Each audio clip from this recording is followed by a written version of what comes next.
Number the Stars, Chapter 2. Who was the man who rides past? Tell me a story, Anne-Marie, begged Kirsty as she snuggled beside her sister in the big bed they shared. Tell me a fairy tale. Anne-Marie smiled and wrapped her arms around her little sister in the dark. All Danish children grew up familiar with fairy tales.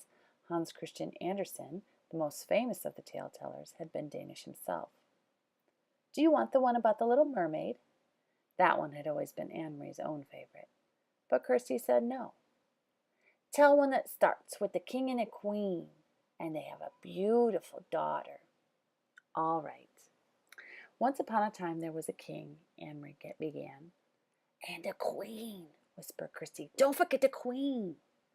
And a queen. They lived together in a wonderful palace, and was the palace named Amalienborg? Kirsty asked sleepily. Shh! Don't keep interrupting, or I'll never finish the story. No, it wasn't Amalienborg. It was a pretend palace. Anne-Marie talked on, making up a story of a king and queen and their beautiful daughter, Princess Kirsten.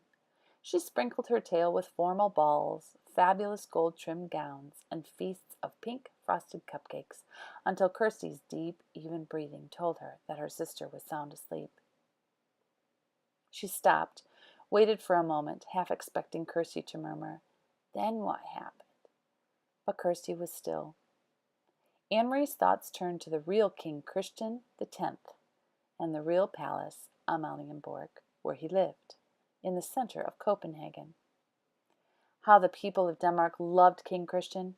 He was not like fairy tale kings who seemed to stand on balconies giving orders to subjects, or who sat on golden thrones demanding to be entertained and looking for suitable husbands for their daughters. King Christian was a real human being, a man with a serious, kind face. She had seen him often when she was younger. Each morning he had come from the palace on his horse Jubilee and ridden alone through the streets of Copenhagen, greeting his people. Sometimes, when Anne-Marie was a little girl, her older sister Lise had taken her to stand on the sidewalk so that she could wave to King Christian. Sometimes he had waved back to the two of them and smiled. Now you are special forever, Lise had told her once, because you have been greeted by a king.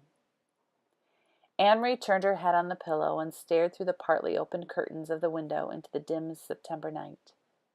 Thinking of Lise, her solemn, lovely sister, always made her sad. So she turned her thoughts again to the king, who was still alive, as Lise was not. She remembered a story that Papa had told her shortly after the war began, shortly after Denmark had surrendered, and the soldiers had moved in overnight to take their places on the corners. One evening, Papa had told her that earlier he was on an errand near his office, standing on the corner waiting to cross the street, when King Christian came by on his morning ride. One of the German soldiers had turned, suddenly, and asked a question of a teenage boy nearby.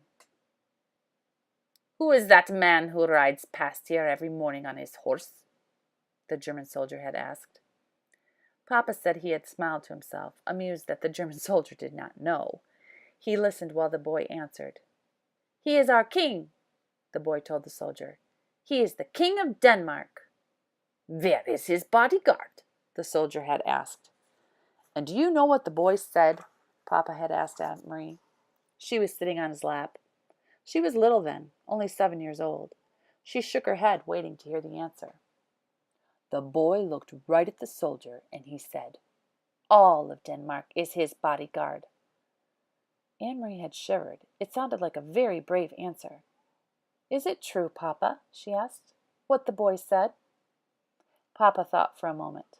He always considered questions very carefully before he answered them. "Yes," he said at last, "it is true. Any Danish citizen would die for King Christian, to protect him." "You too, Papa?" "Yes." "And Mamma?" "Mamma too." Anne-Marie shivered again. "Then I would too, Papa, if I had to." They sat silently for a moment. From across the room, Mamma watched them, Anne-Marie and Papa, and she smiled. Mamma had been crocheting that evening 3 years ago, the lacy edging of a pillowcase, part of Lise's trousseau. Her fingers moved rapidly, turning the thin, white thread into an intricate, narrow border. Lise was a grown-up girl of 18 then, about to be married to Peter Nielsen. When Lise and Peter married, Mama said Anne-Marie and Kirsty would have a brother for the very first time. "Papa," Anne-Marie had said, finally into the silence, "sometimes I wonder why the king wasn't able to protect us. Why didn't he fight the Nazis so that they wouldn't come into Denmark with their guns?" Papa sighed. "We are such a tiny country," he said, "and they are such an enormous enemy. Our king was wise. He knew how few soldiers Denmark had. He knew that many, many Danish people would die if we fought." "In Norway they fought," Anne-Marie pointed out. Papa nodded. "They fought very fiercely in Norway.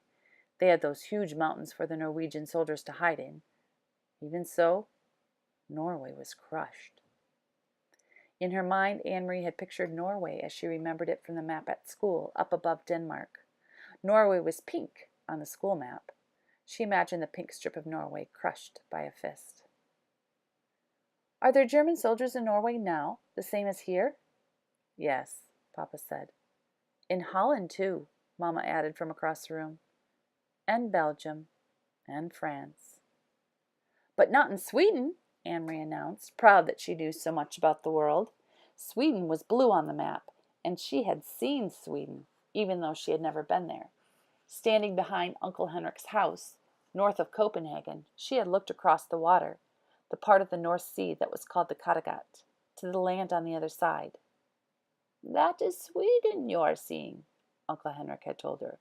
"You are looking across to another country." "That's true," Papa had said.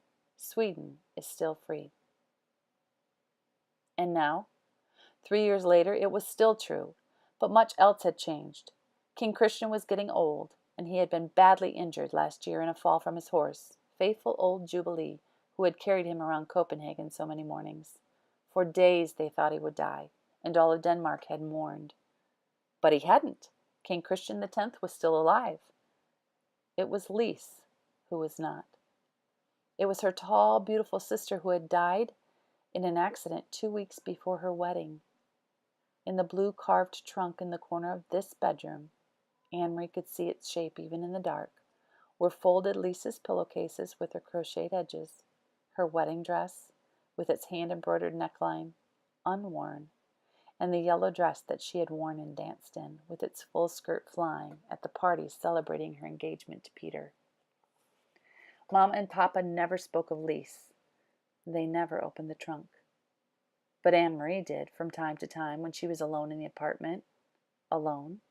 She touched Lisa's things gently, remembering her quiet, soft-spoken sister who had looked forward so to marriage and children of her own. Red-headed Peter, her sister's fiancé, had not married anyone in the years since Lisa's death. He had changed a great deal. Once he had been like a fun-loving older brother to Anne-Marie and Kirsty, teasing and tickling, always a source of foolishness and pranks. Now, he still stopped by the apartment often, and his greetings to the girls were warm and smiling, but he was usually in a hurry, talking quickly to Mama and Papa about things Anne-Marie didn't understand.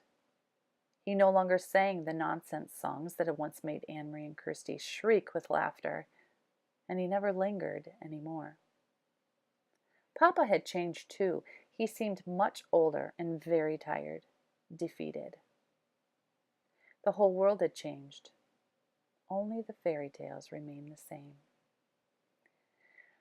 "And they lived happily ever after," Anne-Marie recited, whispering into the dark, completing the tale for her sister, who slept beside her, one thumb in her mouth.